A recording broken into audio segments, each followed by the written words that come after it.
बिस्मिल्लाहिर्रहमानिर्रहीम। अस्सलामुअलैकुम। आप देख रहे हैं यूट्यूब चैनल आम सी बातें। हाफिज़ साद हुसैन रिजवी को एक बार फिर आज रिहा नहीं किया गया, मगर आज जज तारक नदीम ने इसकी एक बड़ी वजह भी बताई है। इस वीडियो में हम इसी के मुतालिक बात करेंगे, मगर वीडियो शुरू करने से पहले अगर आपने अभी तक हमारे चैनल को सब्सक्राइब नहीं किया तो सब्सक्राइब कर लें, और अगर आपको ये वीडियो अच्छी लगे तो इसे लाइक और शेयर ज़रूर करें।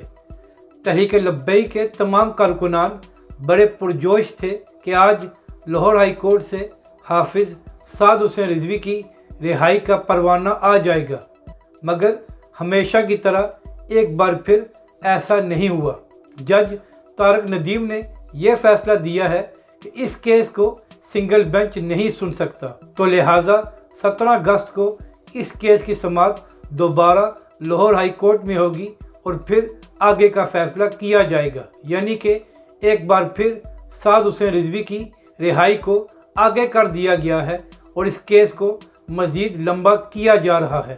अब देखना यह है कि 17 अगस्त को भी कोई फ़ैसला होता है या इसी तरह इस केस को लंबा किया जाएगा। अपनी राय का ज़रूर इजहार करें कि आपको ये वीडियो कैसी लगी।